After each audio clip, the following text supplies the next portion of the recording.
pasti akan menyangka Dajjal itu Tuhan. Kalian ingin berjumpa dengan bapak dan ibu kalian yang sudah meninggal? Dajjal tinggal mengatakan kepada kuburannya, hiduplah kalian.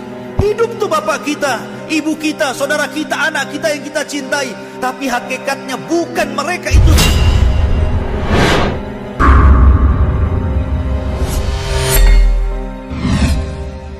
Masyarul muslimin yang dimuliakan Allah subhanahu wa ta'ala, kita akan bercerita tentang tartib dari tanda-tanda kiamat.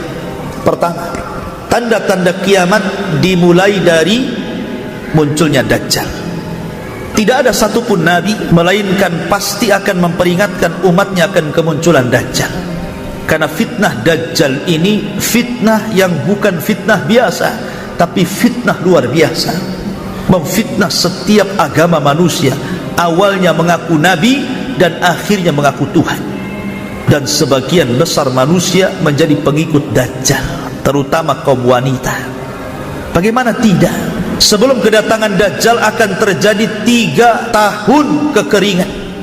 Langit ditahan sepertiganya, bumi pun ditahan sepertiganya tidak tumbuh. Tahun kedua, langit ditahan 2/3-nya, bumi pun ditahan 2/3-nya tidak tumbuh sehingga kering kelontang.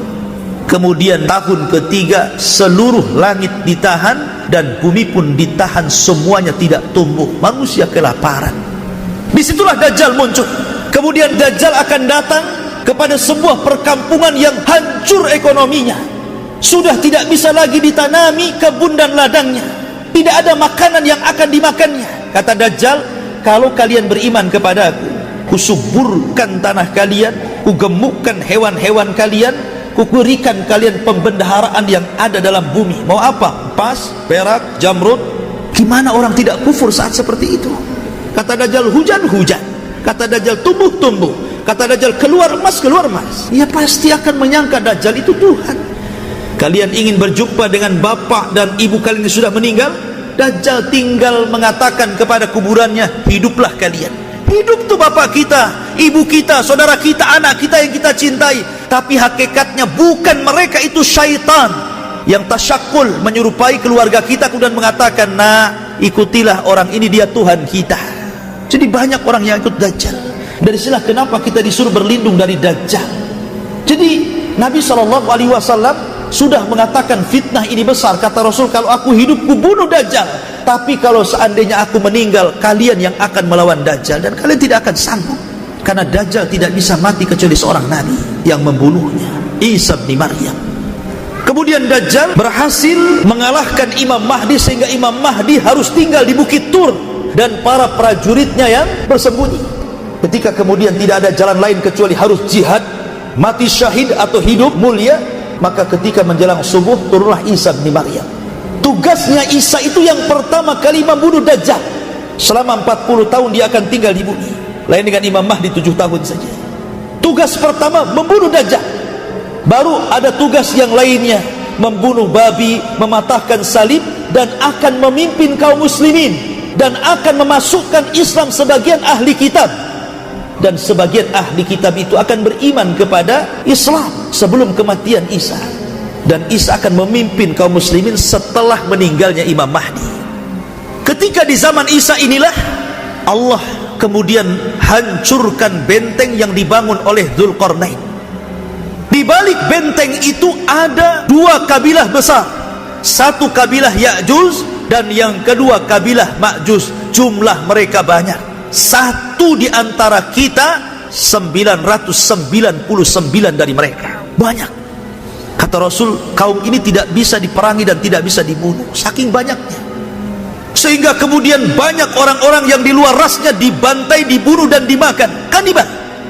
Sampai merasa bahwa dia sudah membunuh orang-orang yang hidup di bumi. Dia sombong kemudian menatap langit dan mengatakan, kami sudah membunuh semua orang yang ada di bumi. Kau juga ya yang di langit, kami akan bunuh juga, katanya.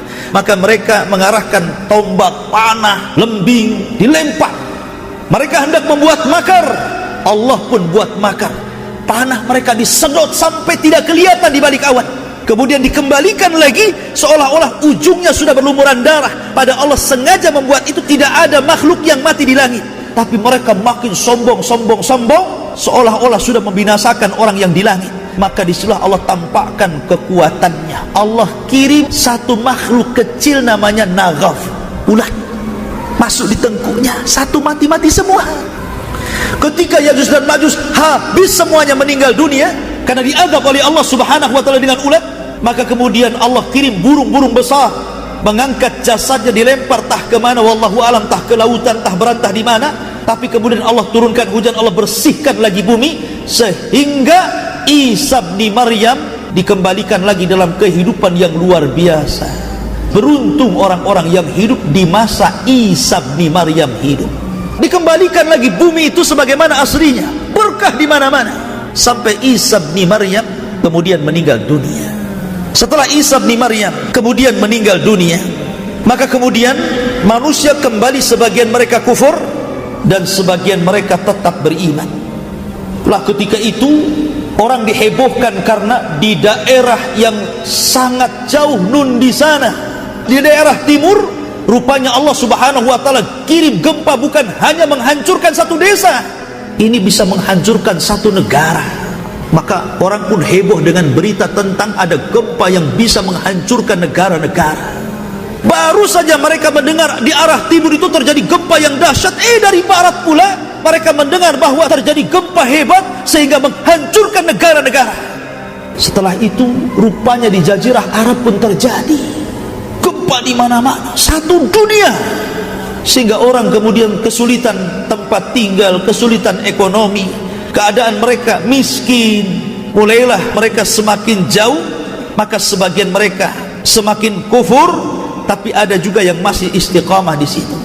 Maka dalam kondisi seperti itu, tiba-tiba Allah mengingatkan mereka agar mereka tobat. Allah tiba-tiba mengirimkan dukhan, satu dunia gelap dengan asap. Asap ini masuk ke rumah, ke gang, ke gua, ke jalan, tidak ada satupun kecuali menghirup dukhan. Setiap hari banyak orang yang meninggal gara-gara menghirup dukhan ini.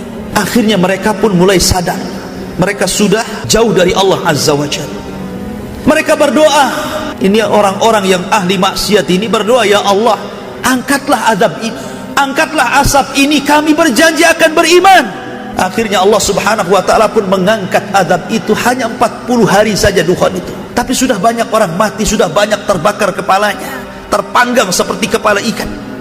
Maka sebenarnya dukhan itu alamat terakhir bagi orang yang ingin bertobat. Karena setelah ini akan muncul alamat di mana orang sudah tidak diterima lagi tobat.